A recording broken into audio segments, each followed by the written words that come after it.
speaking of where's your head at, I am joined by Hozier. How are you doing?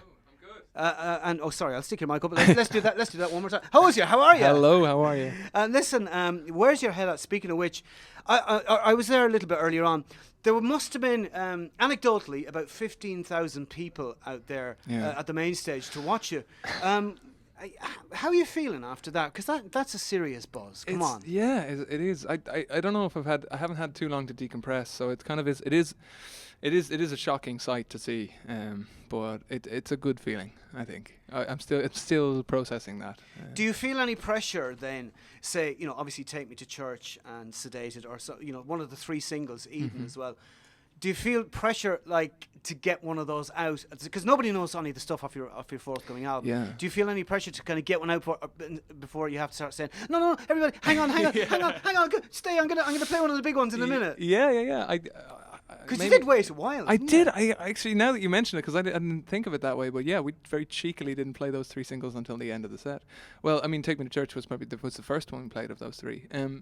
I don't know. I mean, I'm always surprised. We have a few YouTube videos up of other songs and stuff. So sometimes we get great, get a good reaction out of a song like Someone New or something like that. But no, I'm very lucky. I was very lucky. People stuck around. They stuck around shouting, "Take me to church" constantly from the very minute you got up there. Glad I had my ears in. So listen, I mean, seriously. One thing I want to get out of the way as well. When you came in, I said, "Do I call you Andrew or do I call you Hozier?" And then you offered me Andy as well. But that's a very small, very small group of people. But you don't really mind, do you? It's not strictly Hozier. I mean, it's funny. Like my second name was my nickname in school, so I was Hozier in school. So there's a very few people that still call me Hozier on a personal basis. They don't know me as Andrew. But Andrew, Hozier. Either way, I will respond. Will I just call you Symbol?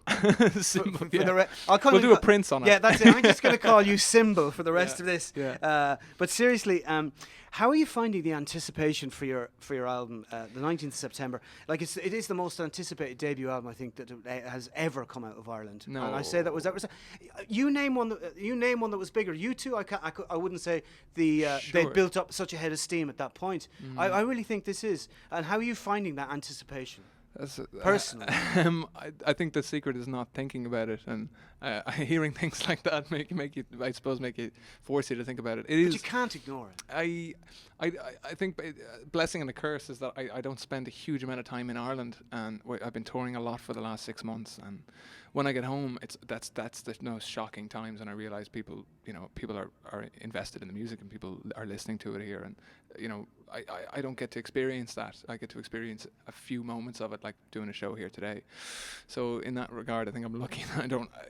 My head is away from that thought. What was it like doing David Letterman and Ellen DeGeneres and those kind of programs? Because this has happened very fast for you, relatively speaking. You're 24? 24, yeah. 24. So this is... Surely you would have had moments of kind of hang on a second. Yeah, there's this moment. I mean, I am so busy, and I'm not one for sitting around going, this is great, and pat myself on the back, and because I feel like I have a lot of work to do beyond this album, and but there are moments certainly where you take stock of even just being signed by a label is a very big deal for a musician, and a lot has happened in the last year for me. And yeah, David Letterman, I found out about doing the Ellen show a day, 2 days before doing the Ellen show, and you have no choice. You can't freak out. You just have to do it. You know what I mean? You just have to walk into the fire. And you just have to, and you might burn. Well, yeah, you could burn. You could burn. Yeah. But luckily you haven't. And I know this is stuff you've probably talked about already. But for people who may not have heard you speaking in person, when Take Me to Church became played every 15 seconds on the radio, what was that like for you? Because you would have been living in Ireland at the time. Yeah, at first, yeah. It's an extraordinary song, and not necessarily a song that would fit in with today's kind of pop kind of spectrum of music. Yeah, what was it like? It was very rewarding. I think I didn't hear it. I didn't hear that song being played on the radio. Maybe I avoided it. I didn't hear it until I was sitting waiting for a dart somewhere and hearing it being played in the office of some dart station, which is a funny experience. And I certainly, when I started recording that in my attic, and I never imagined it would end up on radio, certainly, or get the support that it has gotten. So that's a special moment, I think. Yeah, hearing the music played back to you. And how do you find doing this kind of stuff, media, You comfortable with all that kind of stuff?